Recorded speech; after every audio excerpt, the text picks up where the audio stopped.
Bom, boa noite a todos. Agradeço aqui a presença dos alunos, professores, professor Barroso, professor Aires, professor Zé Eduardo Cardoso, professor Rodrigo Janot, não é? E acho que hoje a gente começa um ciclo de debates sobre o Brasil, não é? E sobre todos esses momentos que a gente vem vivenciando de transformação econômica, política, não é, e social do país hoje, e que aflige a todos nós em algum momento, não é? E de toda uma desconstrução de algumas políticas públicas, né, que fragilizam todos os nossos instrumentos de comando e controle. E eu acho que é importante que a gente faça uma reflexão. E a universidade tem que cumprir o seu papel. E um dos papéis da universidade é exatamente a discussão, não é? Respeitando a diversidade ideológica de cada um de nós, não é? Mas é uma coisa, é importante que a gente discuta as nossas fragilidades, não é? E onde é que estamos errando e por que estamos errando e onde melhoramos, porque também a gente não é um acúmulo de erros. Não é? A gente, em algumas coisas, o país melhorou, a sociedade evoluiu, em outras nós estamos retrocedendo, não é? Há uma verdadeira obscuridade, inclusive uma obscuridade em plena época da ciência e tecnologia, onde bolsas são suspensas, não é? A CAPES praticamente inviabilizada, né? Os pesquisadores do país hoje se veem numa situação que pesquisas estão sendo interrompidas, porque não há verba. E algumas pesquisas, quando interrompidas, você não consegue repor o status quo anterior, não há como retornar da onde você parou. Então, nós estamos tendo um prejuízo intelectual assim, imensurável hoje. A gente não pode assistir tudo isso apaticamente. Em algum momento, a gente precisa ter um mínimo de reação e de discussão. E a universidade é um seio ideal para que a gente possa, não é, com toda a liberdade de expressão e de respeito, discutir temas relevantes, que não sejam só a sala de aula.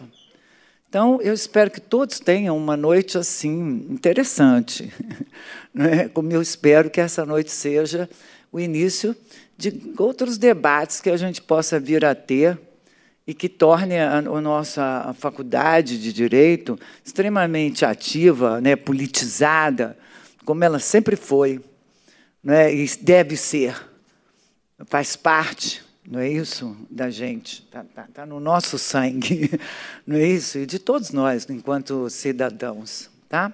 Então, eu desejo uma boa noite.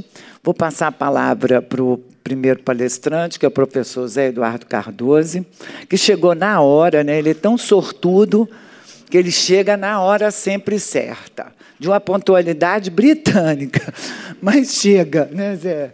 Que ótimo, que chega sempre. E depois cada um vai fazer a sua intervenção, e eu espero que vocês tenham uma boa noite de trabalho, gente. Boa noite. Com você.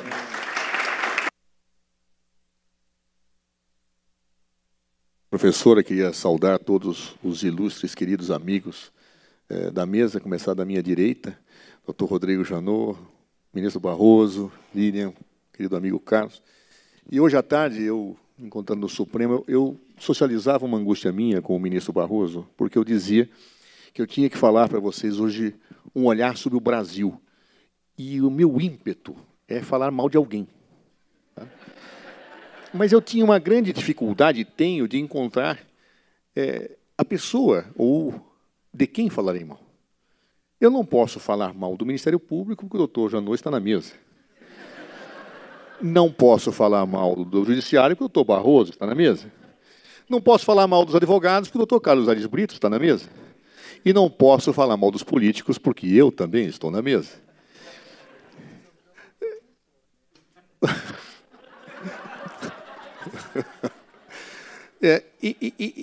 E como hoje eu estou separado, nem da sogra eu posso falar mal aqui. Então, portanto, é uma situação desconfortável, porque minha vontade é falar mal para soltar uma certa revolta interior que se soma a alguma decepção. Eu me lembro que eu entrei na Faculdade de Direito no final da ditadura militar. E a principal luta que nós tínhamos naquele momento era justamente a luta contra a ditadura, pela democracia, pela pluralidade, pelo respeito a direitos. E quando, em 5 de outubro de 1988, nós tivemos a Constituição Federal entrando em vigor, eu não achava que aquilo seria a panaceia dos nossos males. Eu não achava que tudo estivesse resolvido. Eu não achava que, a partir do momento em que aquela carta constitucional, a mais democrática das cartas que nós tivemos ao longo da nossa história, viria a equacionar todos os nossos problemas.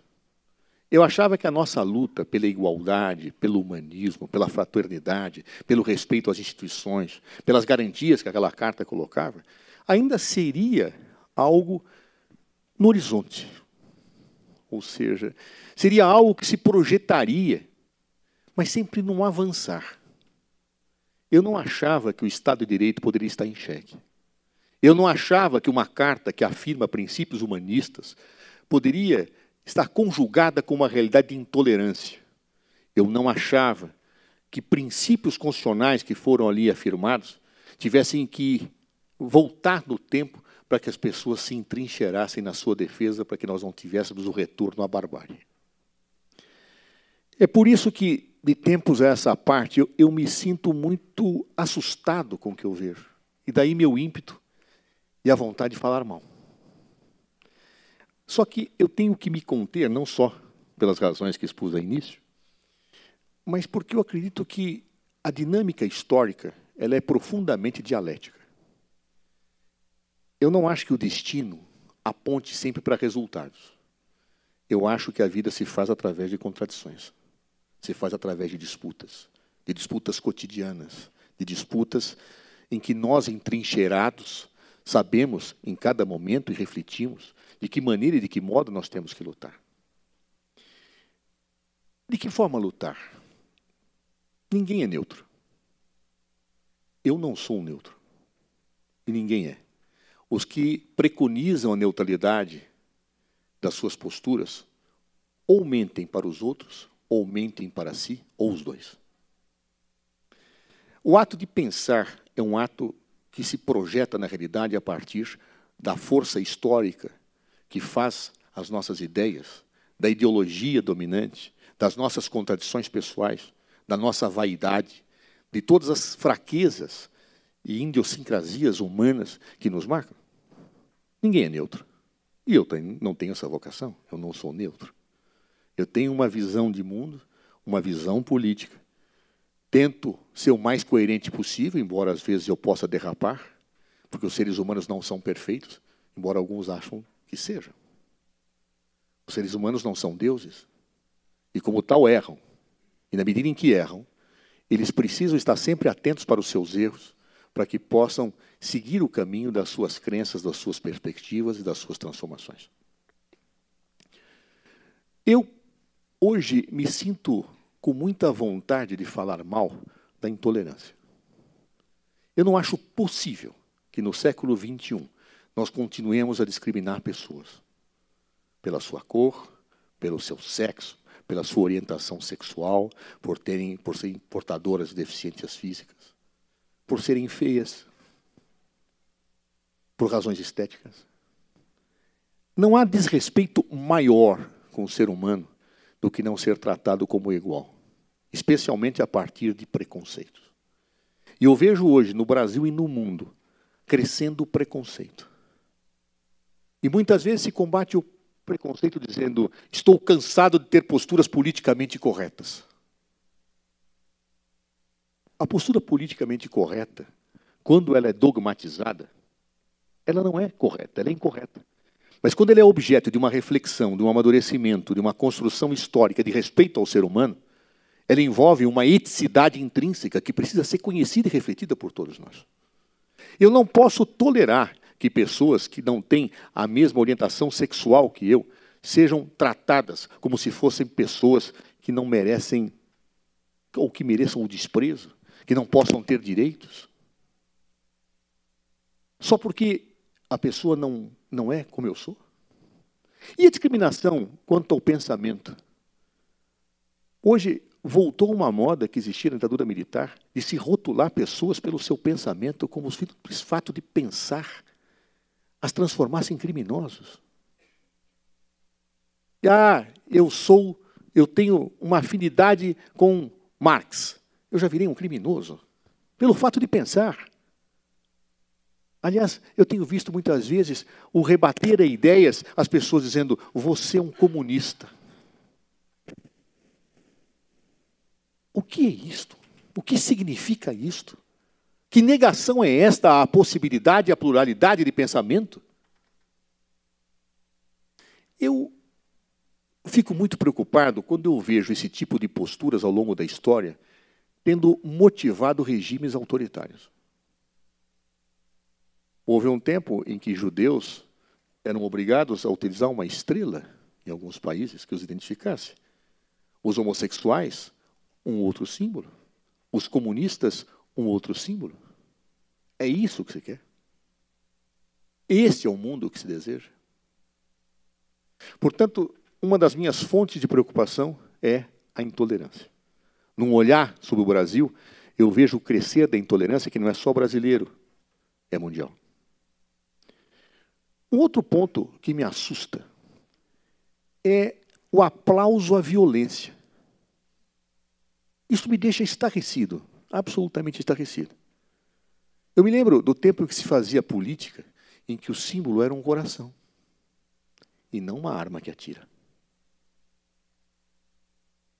Isto, a meu ver, é assustador.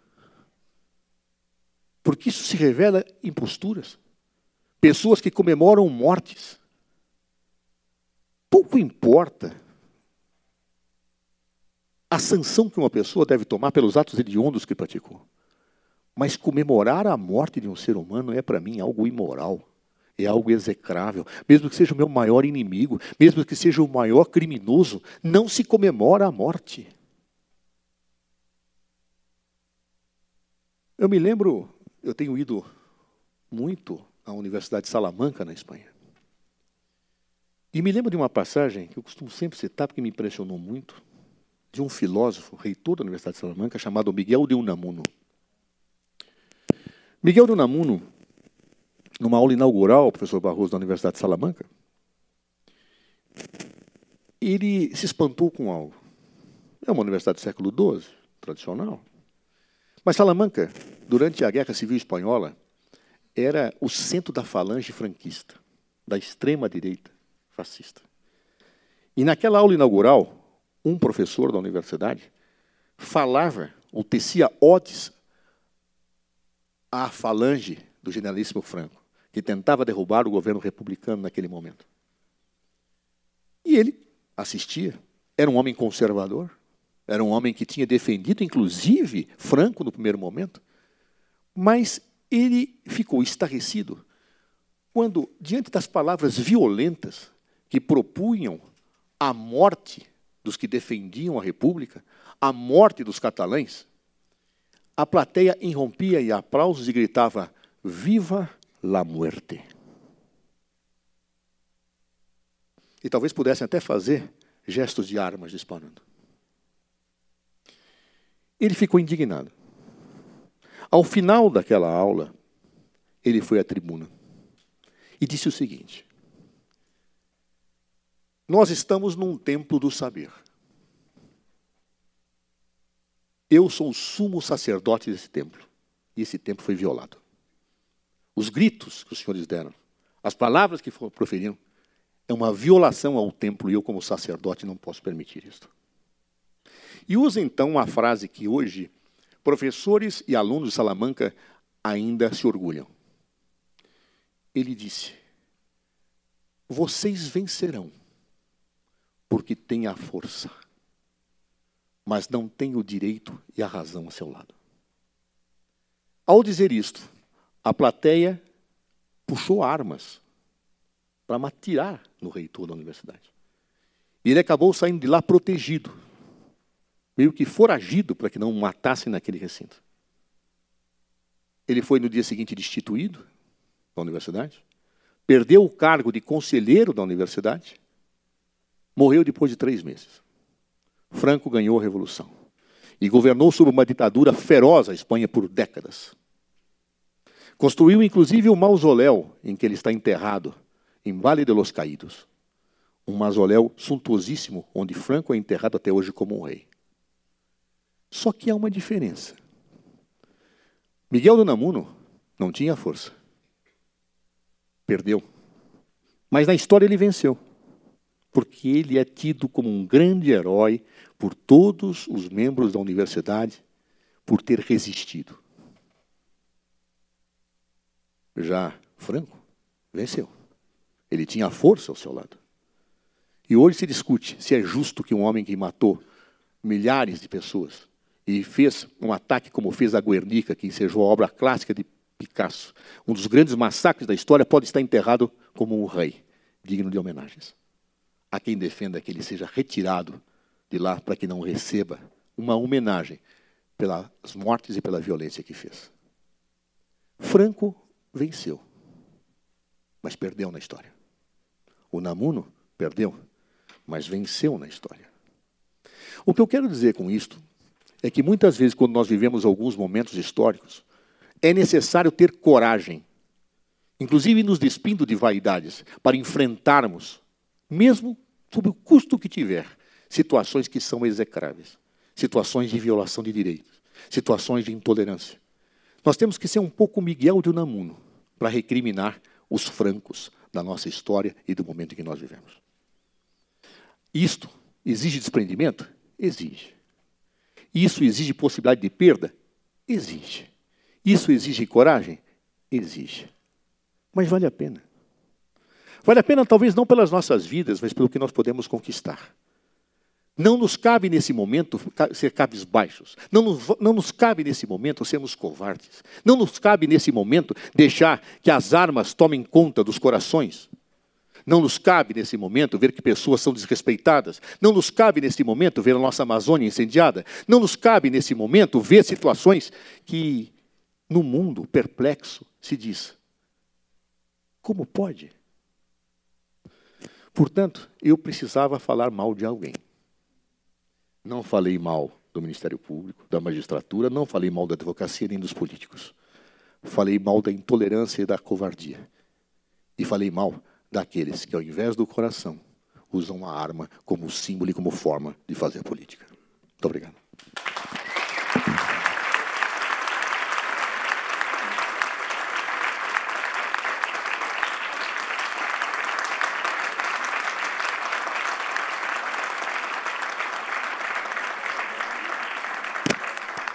Obrigado, professor. E passo a palavra agora ao professor Rodrigo Janot. Difícil agora, hein, Janot?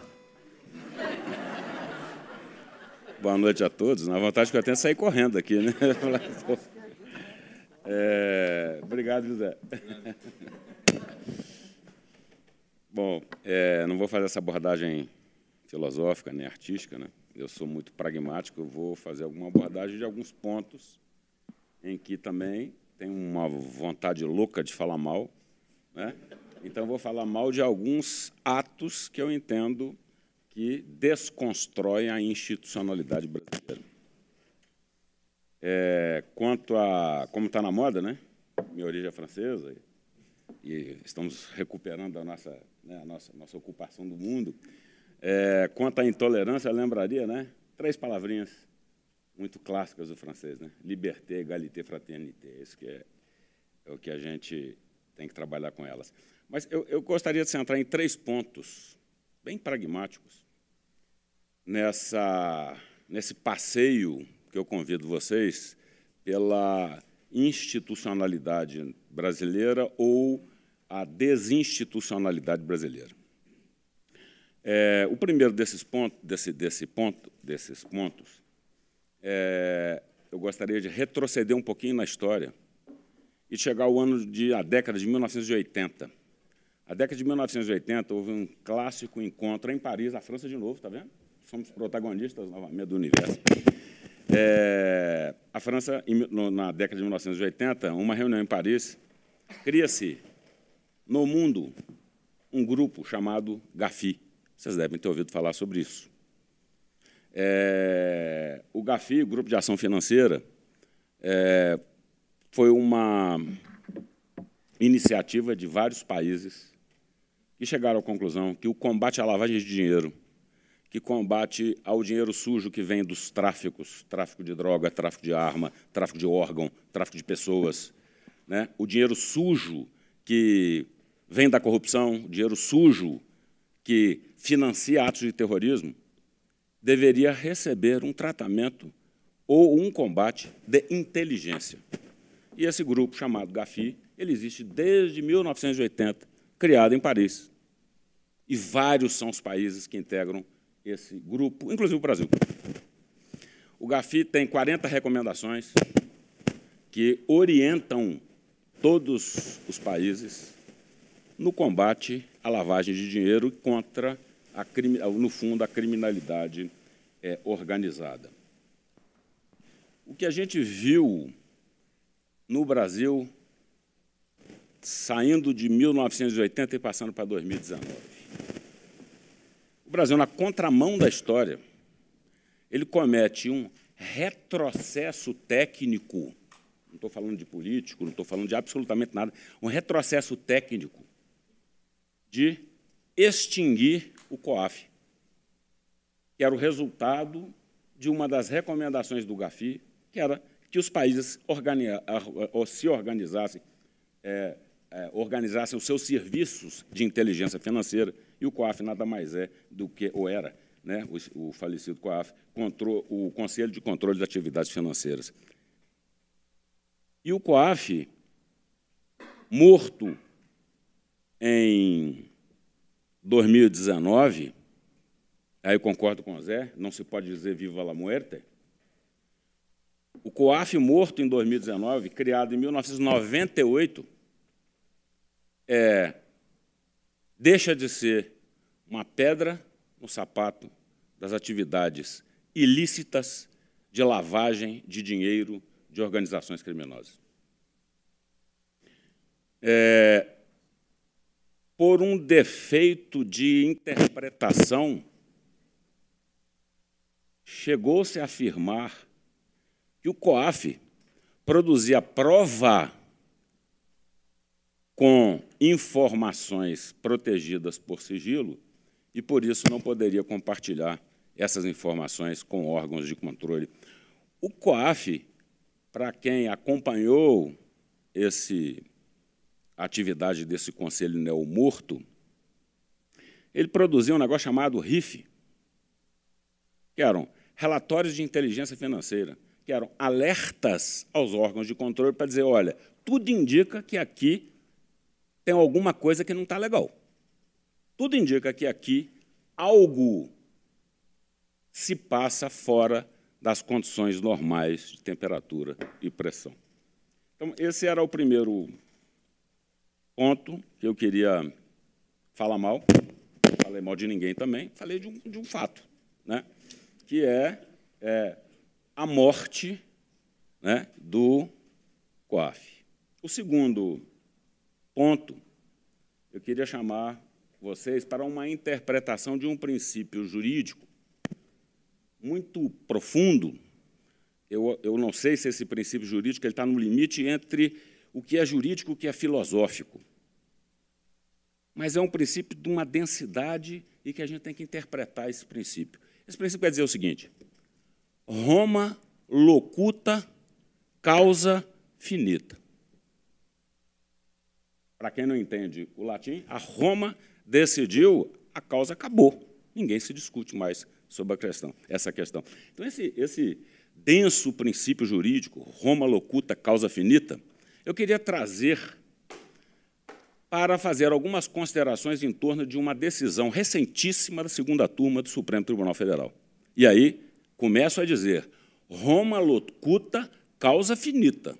Sim, Roma disse, a causa está terminada E ninguém pode deixar de cumprir a decisão que Roma tomou.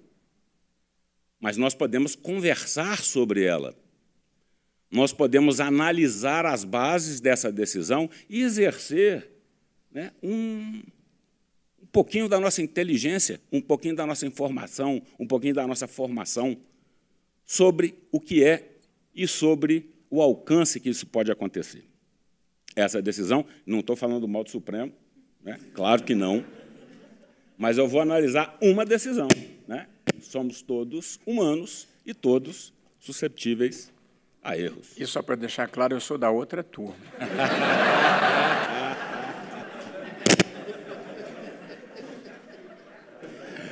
Então, vamos lá, né? É da minha turma, não? Então, vamos lá.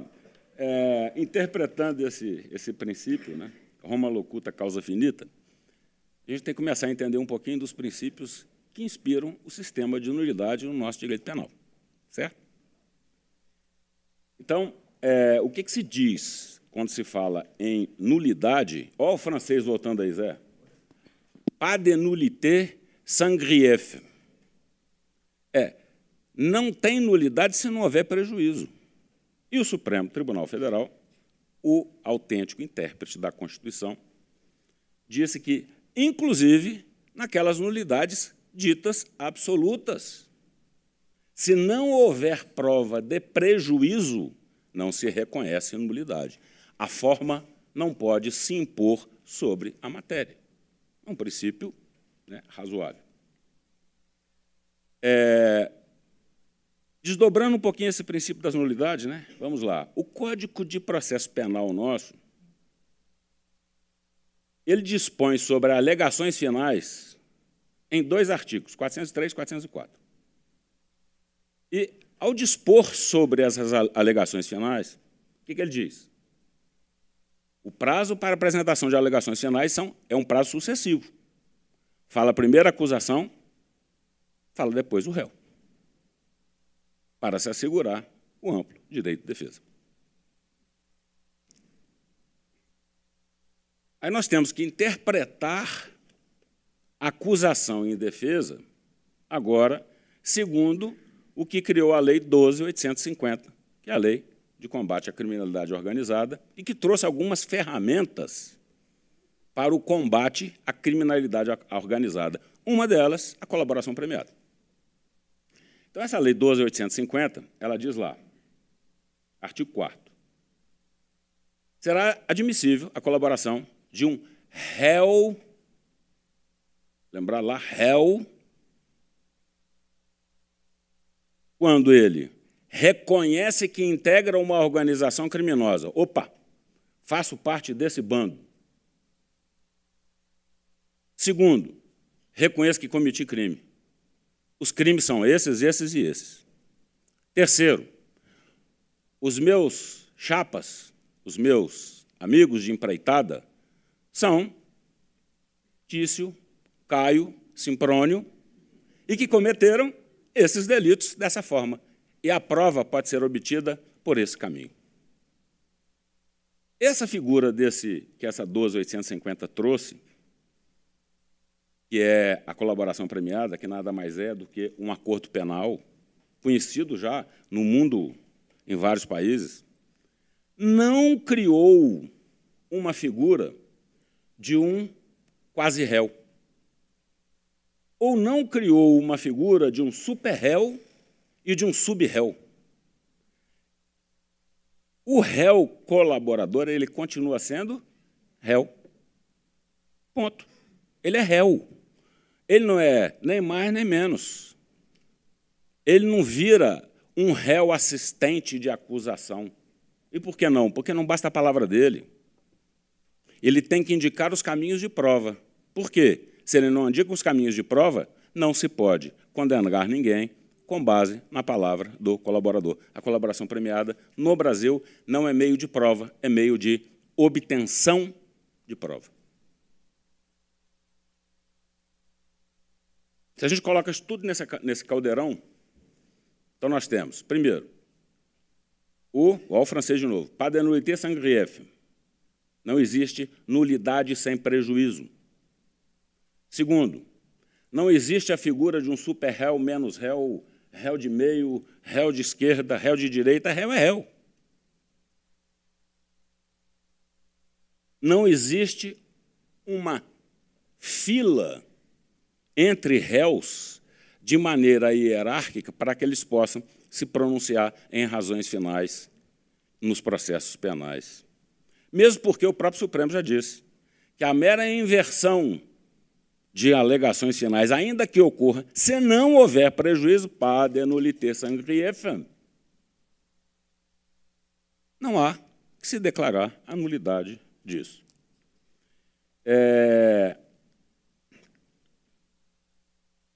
Roma locuta, causa finita. Mas a gente vive aqui num ambiente da academia e a gente pode lançar ideias. E a gente pode discutir ideias. Portanto, a decisão é para ser cumprida, porém, é um precedente tenebroso, horrível, que pode colocar em xeque todo o nosso sistema de controle, todo o nosso sistema punitivo. E punitivo de quem? De réu. É o cara que cometeu o delito. Eu lembro que em Portugal, a gente discutindo sobre colaboração premiada, então, as pessoas levantando várias hipóteses sobre a colaboração, aí um professor diz assim, mas olha, coitado do colaborador, ele tem que decidir entre colaborar ou ir para a cadeia. Eu falei, não, professor, ele é réu. E a escolha de Sofia dele não é entre colaborar e ir para a cadeia, não. A escolha de Sofia dele foi anterior, era entre cometer o crime ou não. E ele cometeu o crime. Portanto, esse era o segundo ponto, que fala o mal de fato, sem falar mal de ninguém, seguindo a linha do Zé Eduardo. E o terceiro e último, fez escola. E aproveitei e empurrei o francês aqui. Ó. Vamos lá. Meu avô deve estar batendo palma no túmulo lá. O terceiro e último fato, eu queria me referir rapidamente, que esse passeio pela institucionalidade ou desinstitucionalidade brasileira, no momento, diz com a escolha do Procurador-Geral da República.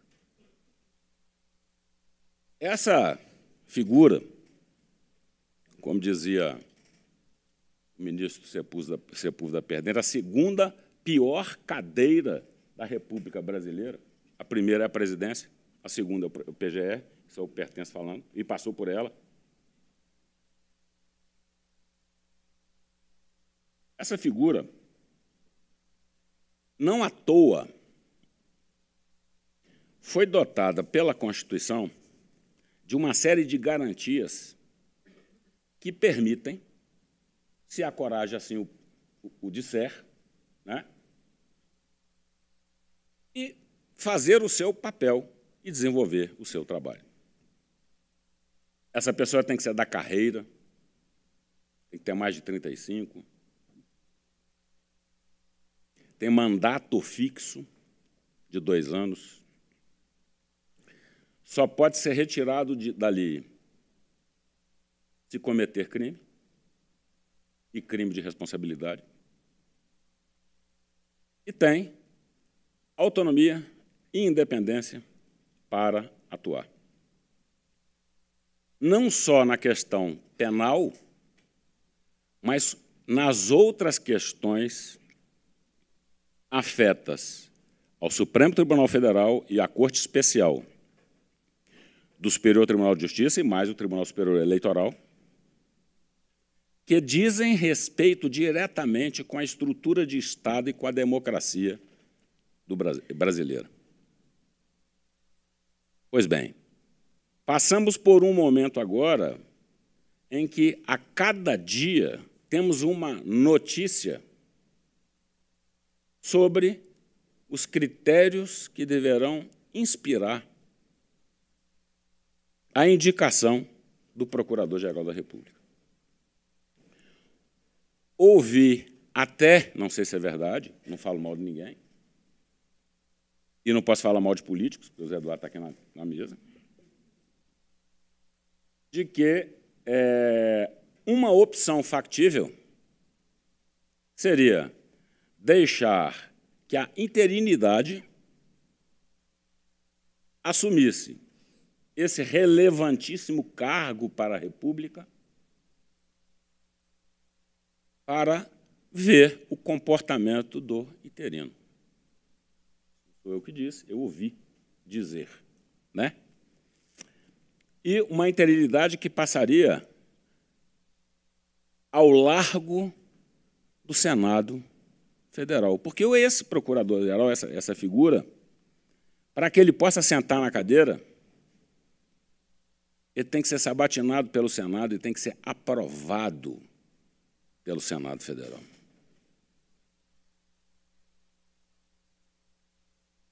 Então, esse é um outro ponto que me deixa muito desconfortável nesse momento desse passeio pela nossa institucionalidade ou desinstitucionalidade brasileira. A relevância desse cargo, reconhecida pela Constituição, ela deve ser observada por aqueles que têm, também por força da própria Constituição, a faculdade de indicação e de aprovação desse nome. Acho que são 3 pontos polêmicos. A ideia é que a gente escuta, fale. E são pontos que estão no nosso dia a dia, né, na agenda de cada um de nós enquanto cidadão. A minha ideia é trazer isso aqui agora para que vocês possam refletir e pensar um pouco, né, como é que vamos encaminhar as soluções institucionais da República Brasileira.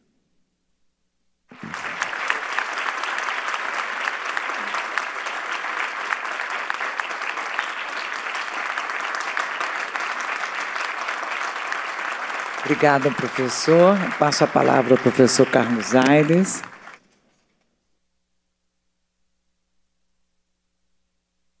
Boa noite, cumprimento todas e todos, com muita honra e muito gosto.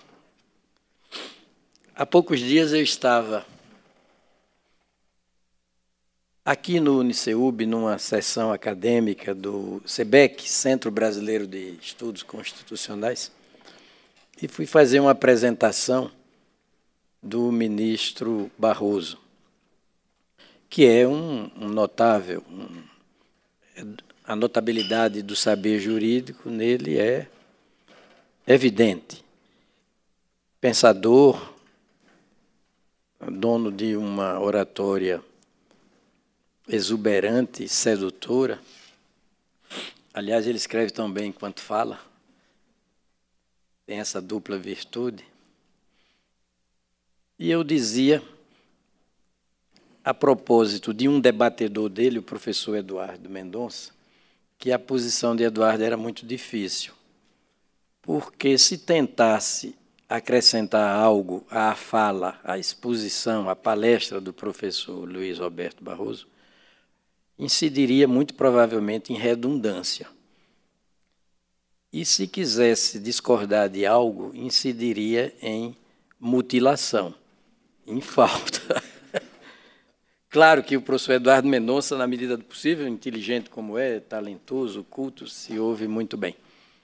Agora, assim, precedido de Janot, amigo tão querido, Rodrigo Janot, e Zé Eduardo Cardoso, 2 expoentes, não é, do direito no plano teórico, no plano prático, todos 2 admirados, reverenciados com justiça pela população inteira que se disponha a ver as coisas, não é, com serenidade, com equilíbrio.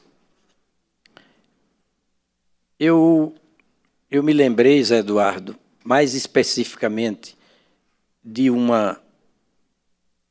Max Weber, quando você nos conclamava a tomada firme de posições diante desse quadro brasileiro, que é preocupante, é crítico.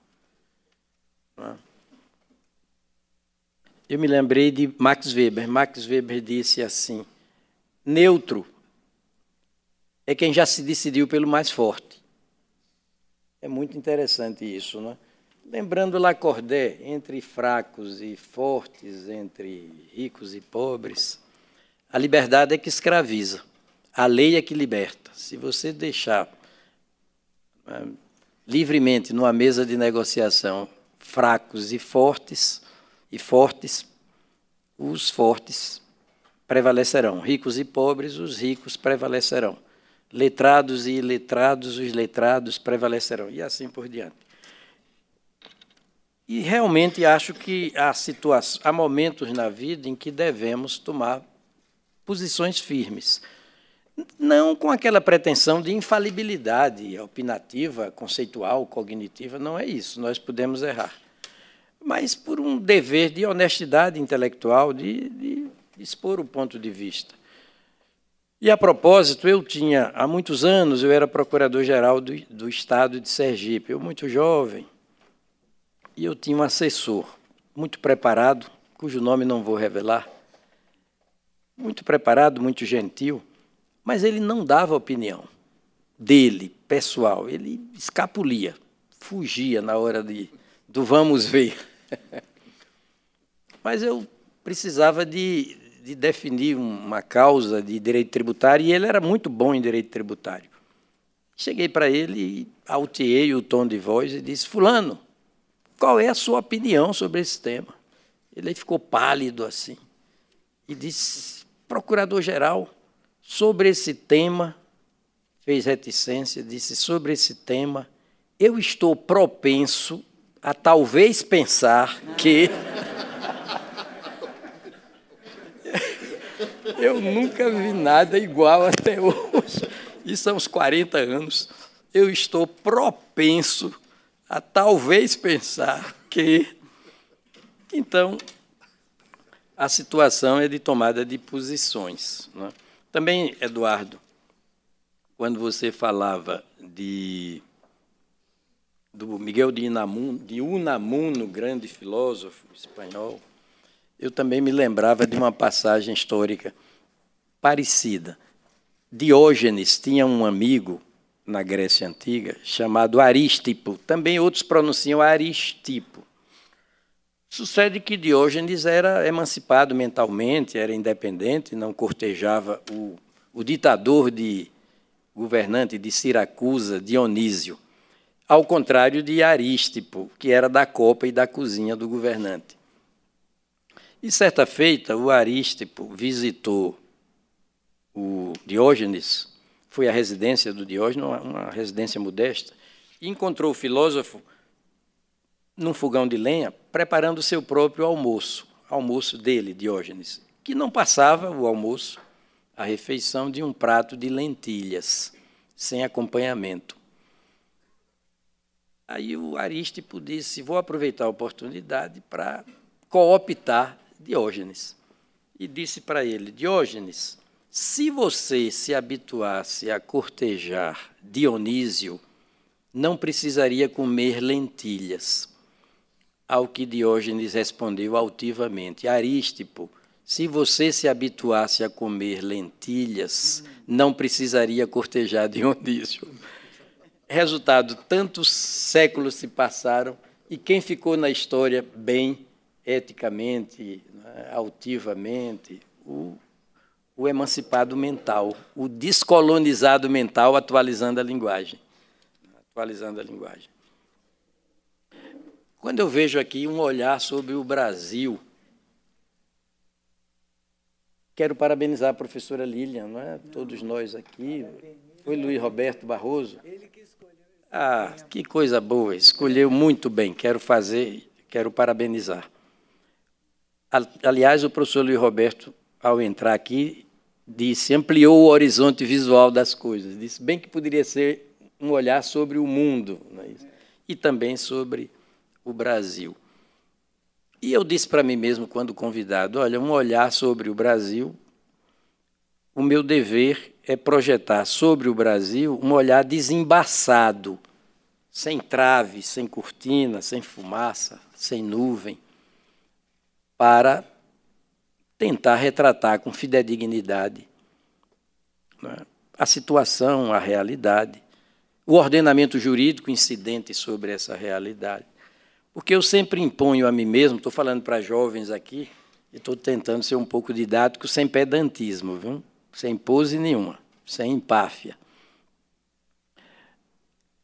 Quando a gente analisa algo, deve primeiro se salvar da gente mesma, se livrar da gente mesma, tirar do olhar a trave do medo, né, da subserviência, da pressa. Há muitas traves no olhar interpretativo, analítico da gente. Fugir das convicções. Einstein dizia, Einstein não, Nietzsche, toda convicção é uma prisão. E o contrário da verdade não é a mentira, são as nossas convicções. Já uma filósofa contemporânea, acho que morreu em 73, na França, Anaïs Nin, mas eles pronunciam lá Anenan, poeta, ela disse, olha, sabe de uma coisa? As coisas não são como efetivamente são. As coisas são como somos. Pirandello disse, assim é se lhe parece. Trazendo para o mundo das normas, que é o que nos interessa, nós poderíamos dizer, até com certo desencanto, né? Certa decepção, não raras vezes, a norma jurídica não é o que ela é. A norma jurídica é o que o seu intérprete é. Porque ele substitui a vontade objetiva da norma voluntaristicamente pela vontade subjetiva dele. Então, esse olhar sobre o Brasil exige de mim essa postura, aí sim, de neutralidade, não é? Analítica, não em relação a fulano, beltrano, não é? Porque eu sei muito bem que há uma grande diferença entre herdar dos nossos índios o temor do sotaque do trovão, chamado de Tupã por eles, eles tinham medo do trovão. Eu sei distinguir, não é? O herdar dos nossos índios o temor do sotaque do trovão e o portar consigo, ou se tornar mesmo, se transformar num feixe de raios para trovejar preconceitos de todo tipo, de toda espécie.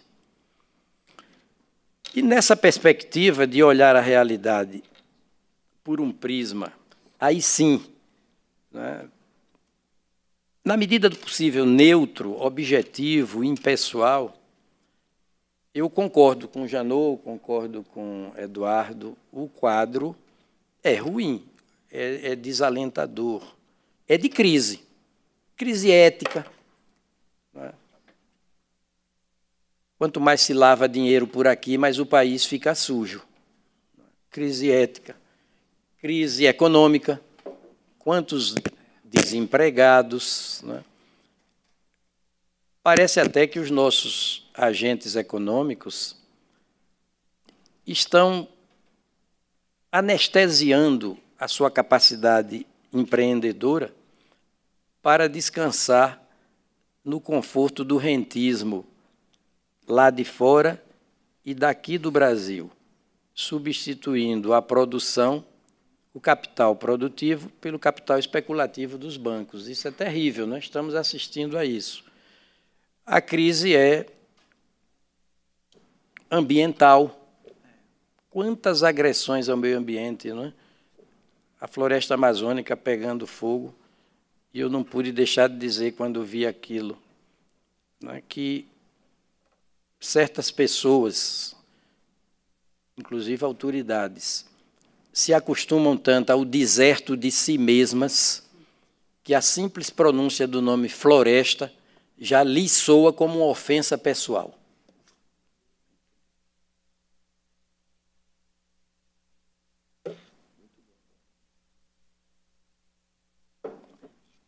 Então, eu procuro projetar um olhar interpretativo da realidade o mais neutro possível, o mais objetivo possível, e, de um lado, eu tenho que registrar também avanços.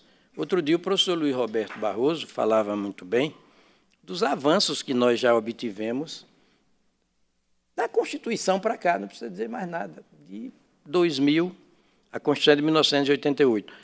Professor Luiz Roberto, se eu falhar em alguma coisa, pode me corrigir, acrescentar. Vejam o Supremo, olha, em tão pouco tempo o Supremo decidiu questões difíceis, hard cases, mas decidiu arejadamente, civilizadamente, democraticamente, humanisticamente, interpretou muito bem a Constituição a partir da riqueza dos princípios dela, a Constituição.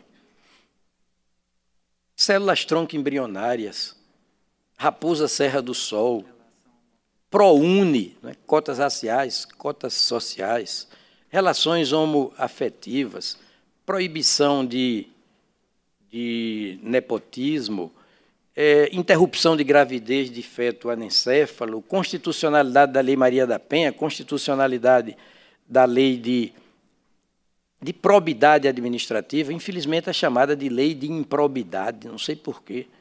A gente toma sempre o desvalor como referência, não é? A gente não diz assim, a honestidade compensa, a gente diz, o crime não compensa, é sempre o desvalor como referência. A gente não diz, a verdade tem pernas compridas, a gente diz, a mentira tem pernas curtas. Né?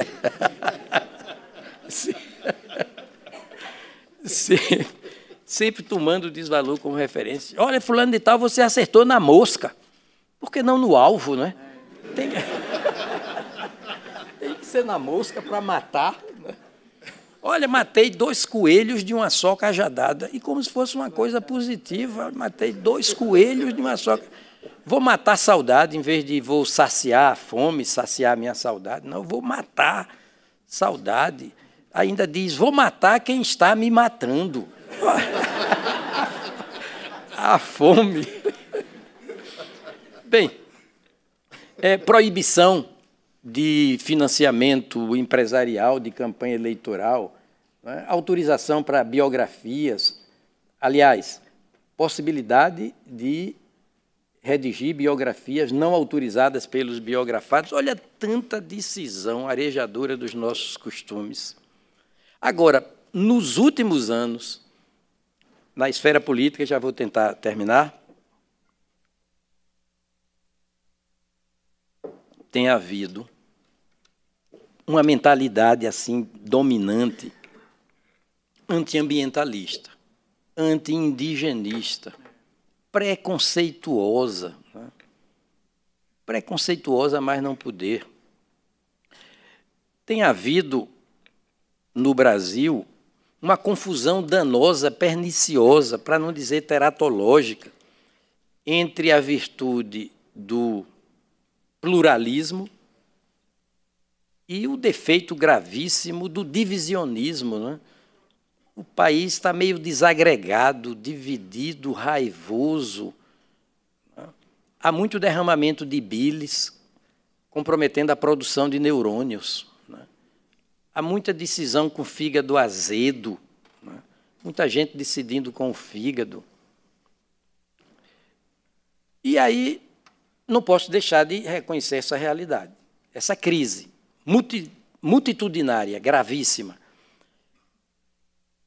Né? Basta pensar nos 13 milhões de desempregados. Né? Como disse uma vez Djavan, sabe lá o que é não ter e ter que ter para dar. Né? Você vê em Brasília, capital da República, moradores de rua, mais e mais, e muitos estendendo suas redes sob as árvores para ter onde embalar o abandono deles. E a gente assiste a esse estado, não é, dantesco de coisas. As distâncias sociais estão aumentando no país, visivelmente as distâncias sociais estão aumentando. Aí o que fazer? Bem, procurando, para terminar, projetar esse olhar neutro, objetivo, equilibrado, centrado sobre as coisas, eu só encontro uma saída.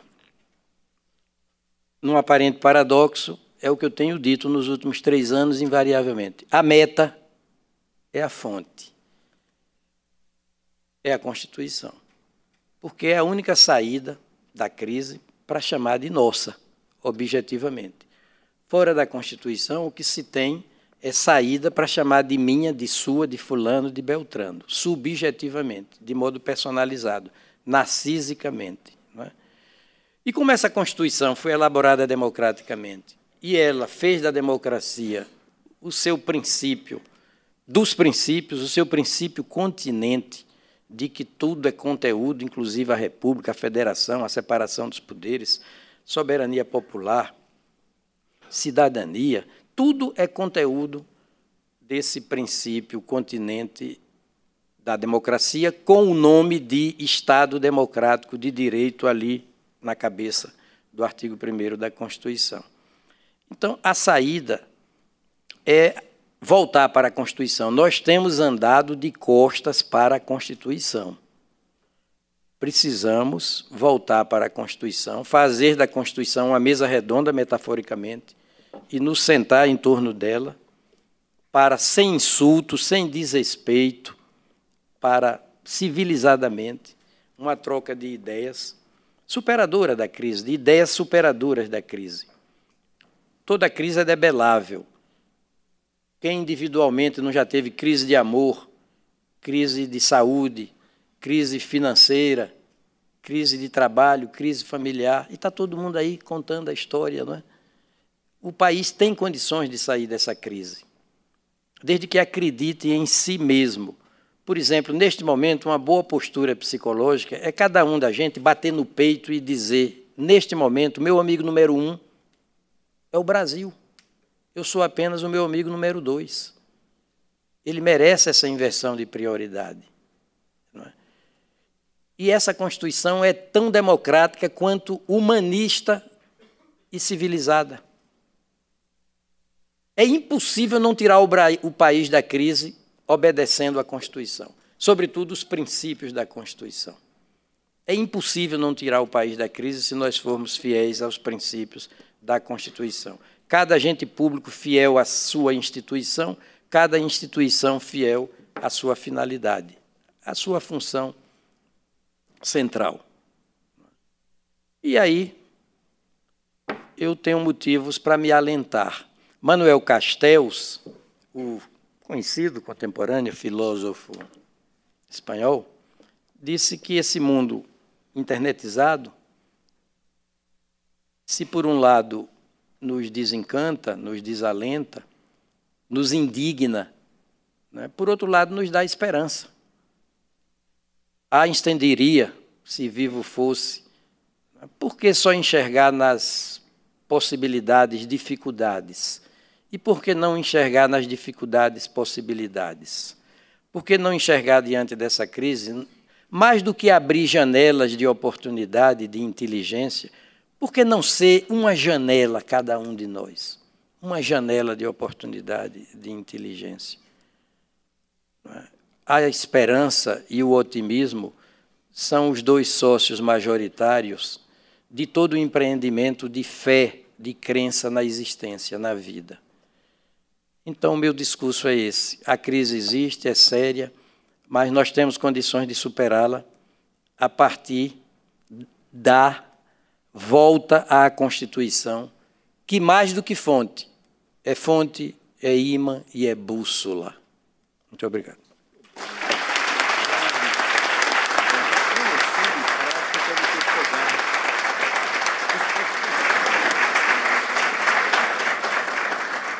Bom, agora eu vou passar a palavra ao professor Luiz Roberto Barroso.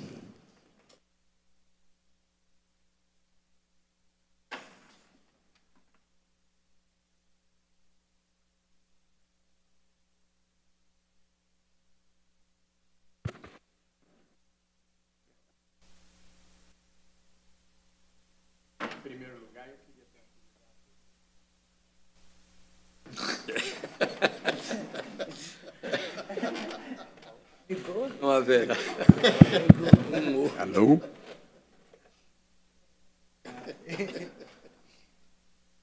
Deixa de ser uma garantia, né? Vai acabar. Vai acabar em algum momento.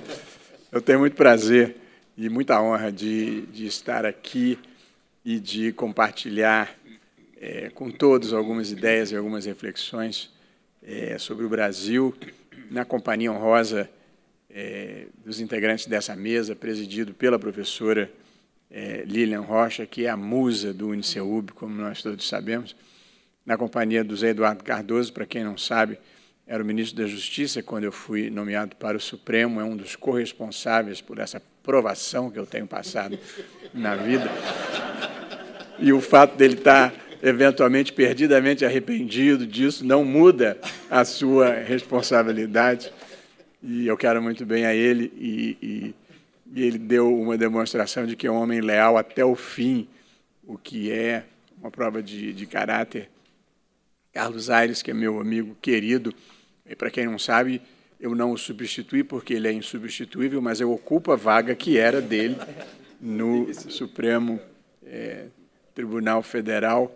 Fizemos muitas parcerias no bom sentido, eu como advogado, ele como juiz, e como a bola procura o craque.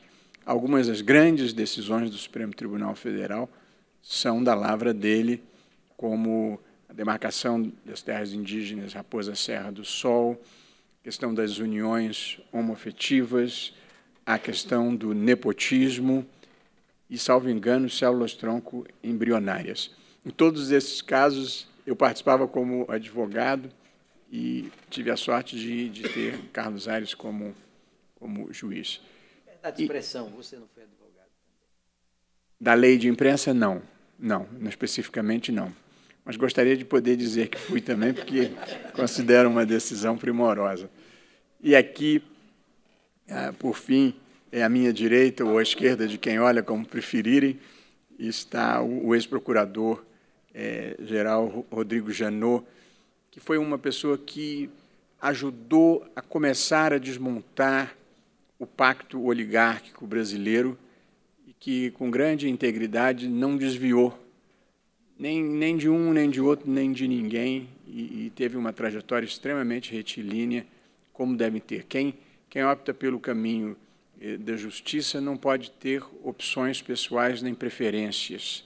A gente tem que fazer o que é certo. Quer dizer, ser juiz, ser procurador-geral da República, tem que significar abandonar a lógica amigo-inimigo e passar a viver pela lógica certo ou errado, justo ou injusto, legítimo ou ilegítimo, com todas as incompreensões que isso traz para a vida das pessoas. Na tentativa de tornar isso como um não problema, que é um misto de ignorância com ceticismo e mais um pouco de egoísmo, porque o prejuízo ambiental que nós causamos hoje só vai produzir efeitos para a próxima geração, daqui a 25, daqui a 50 anos.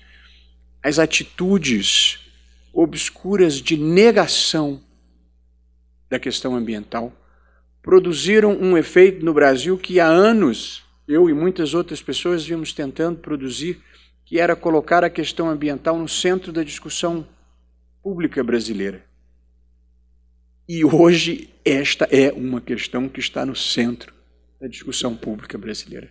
As pessoas finalmente descobriram que a destruição da Amazônia é uma perda para o mundo e é uma perda para o Brasil. A Amazônia é um ativo e não um passivo, e ela precisa ser preservada, e acho que esta é uma agenda compulsória de defesa da causa da humanidade. Portanto, a própria atitude negativa em relação à proteção ambiental fez com que surgisse no Brasil uma nova consciência ambiental. E assim cheguei ao Brasil. Mas olhando para o mundo, é preciso ter em conta e pensar num ambiente acadêmico, evolução tecnológica, crise da democracia e aquecimento global / mudança climática. Passando para o Brasil, nós vivemos um momento de uma onda negativa por aqui. Houve um somatório de coisas ruins. houve o trauma gerado pelo impeachment que fez mal ao país.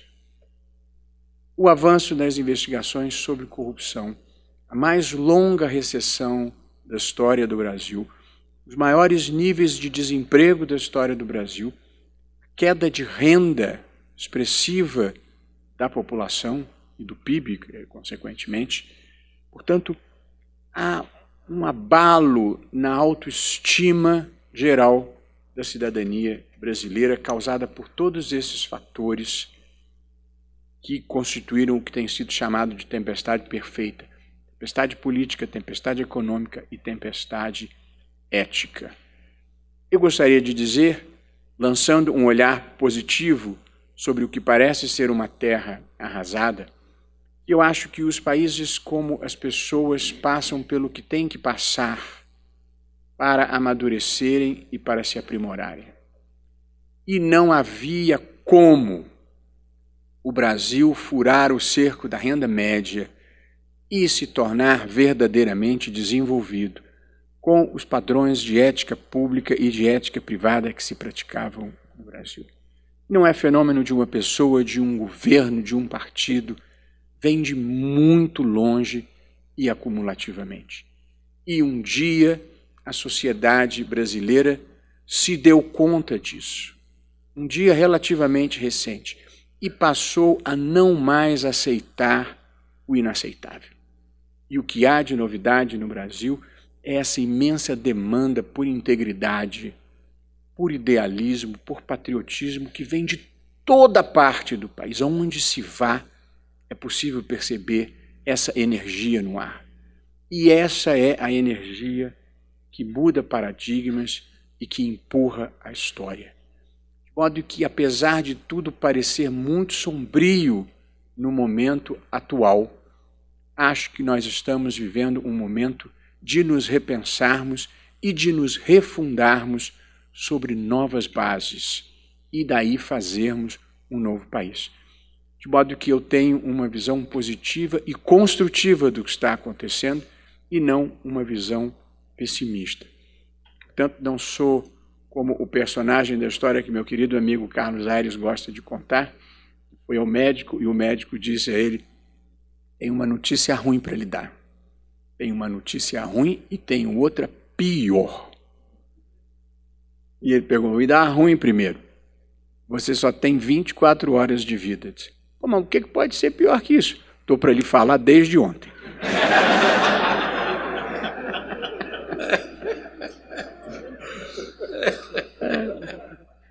E apesar de tudo, apesar de o grande livro da temporada ser Como as Democracias Morrem, eu acho que nós poderíamos escrever Como as Democracias Sobrevivem.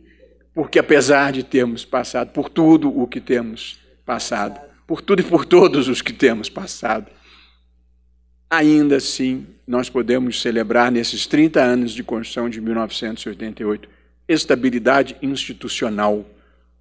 Atravessamos 2 impeachments, atravessamos mensalão, petrolão, painel do orçamento, painel do Senado, anões do orçamento, sem que ninguém cogitasse de uma solução que não fosse o respeito à legalidade constitucional. Respeito ao Zé Eduardo e às posições que ele defende, o golpe ou não golpe é uma visão política que cada um pode ter e tem o direito de ter. Mas do ponto de vista do respeito às regras constitucionais, as regras foram cumpridas e, portanto, a queixa política é um pouco diferente do cumprimento dessas regras. Portanto, só quem não soube a sombra é que não sabe a luz que é viver sob um Estado constitucional e democrático.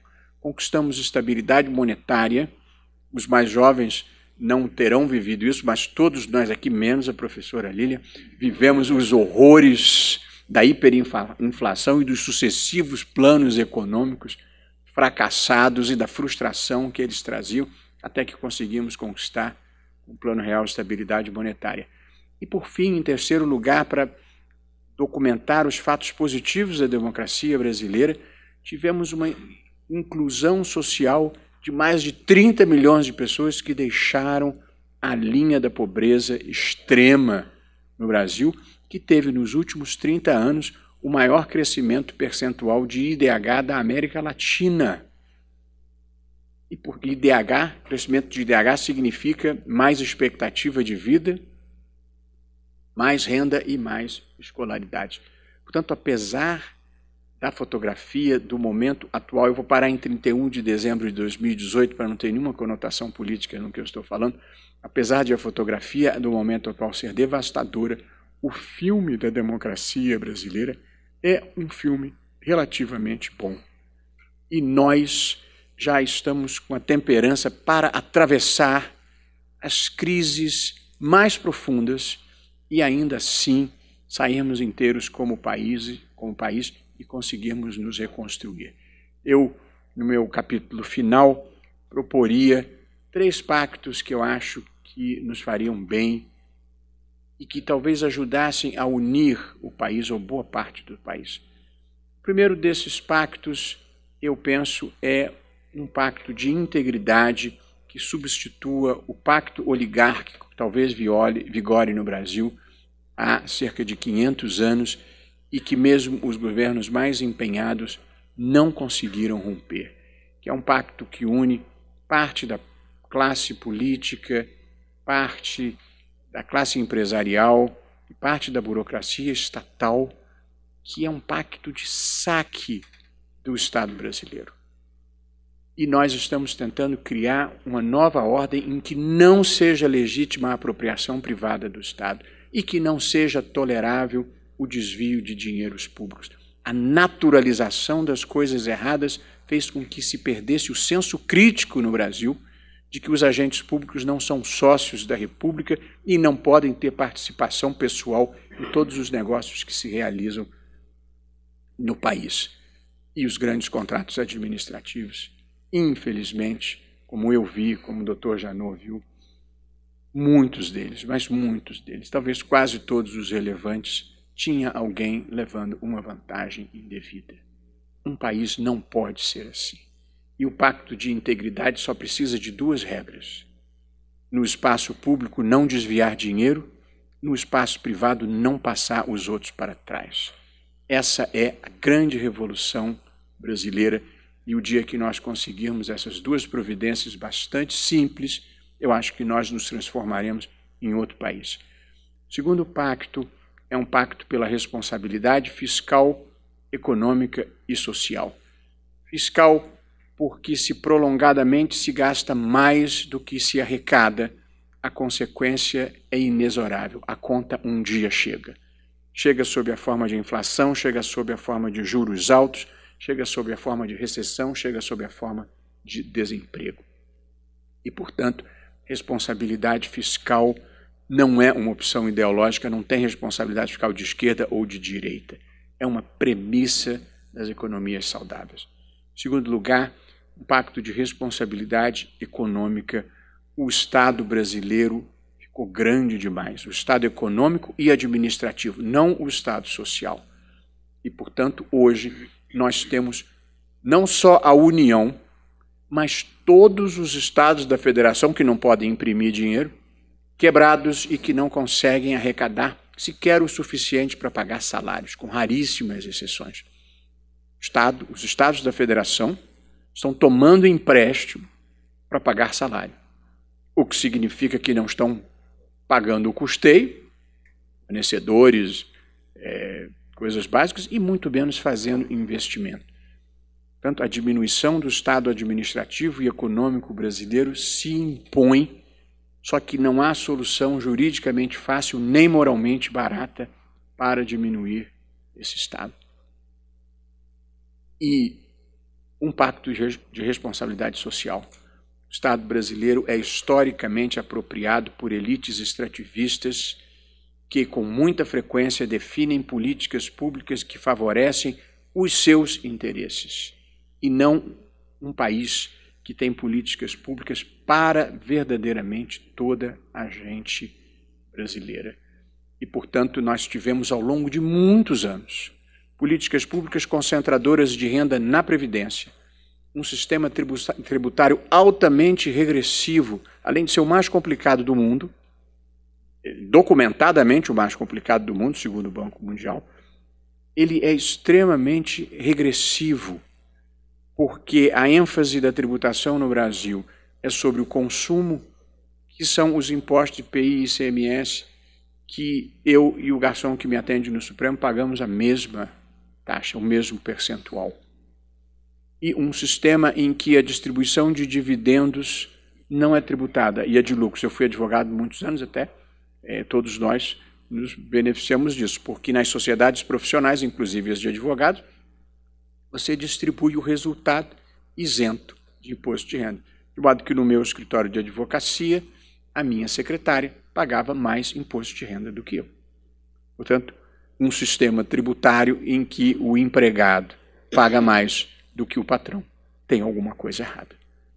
Não é uma questão de esquerda, não é uma questão de direita, não tem nada a ver com ideologia. É uma questão de decência mínima e de justiça. Me perdoem os advogados, mas as regras têm que valer para todo mundo. Quando eu me refiro a elites extrativistas, eu me refiro às legislações que favorecem o andar de cima do extrato social. E o Estado que precisa ser diminuído não é o Estado social da Bolsa Família, não é o Estado social do Minha Casa e Minha Vida, nem o Estado social do FIES. Essas são dívidas históricas que o país tem que saldar. O Brasil tem um dos maiores índices de desigualdade do mundo. Portanto, os padrões éticos brasileiros e o nível da desigualdade no Brasil são os dois grandes fatores que nos impedem de dar um salto civilizatório para nos tornarmos um país melhor e maior. E, por fim, um pacto pela educação básica. Nós só começamos a universalizar a educação básica no Brasil 100 anos depois dos Estados Unidos. Esta é uma das principais razões do nosso atraso. E os diagnósticos já estão feitos. Os problemas da educação, os grandes problemas da educação são não alfabetização da criança na idade certa, evasão escolar no ensino médio, não aprendizado, a criança termina o ensino fundamental e o ensino médio não aprendeu o básico, e capacitação dos professores e não atratividade da carreira do magistério. Não é só uma questão de dinheiro, é uma questão de prestígio, de respeito e de convocação dos melhores a voltarem para os magistérios. As estatísticas demonstram que o magistério básico, com todas as exceções e sem querer generalizar, não atrai os principais candidatos do vestibular. Pelo contrário, atrai os que estão no extrato de baixo. Portanto, nós temos que fazer um plano suprapartidário de curto, médio e longo prazo, mobilizar a sociedade pela educação básica no Brasil para salvarmos a próxima geração. De modo que quem achar que o problema da educação no Brasil é escola sem partido, ideologia de gênero, ou saber se 64 foi golpe ou não foi golpe, está assustado com a assombração errada. Apesar de tudo, eu acho que nós vivemos os proveitos da democracia e nesses 220 anos, desde que o Brasil começou, eu tenho uma conta própria. O Brasil só começou verdadeiramente em 1800, com a vinda da família real portuguesa fugindo de uma Europa à mercê de Napoleão.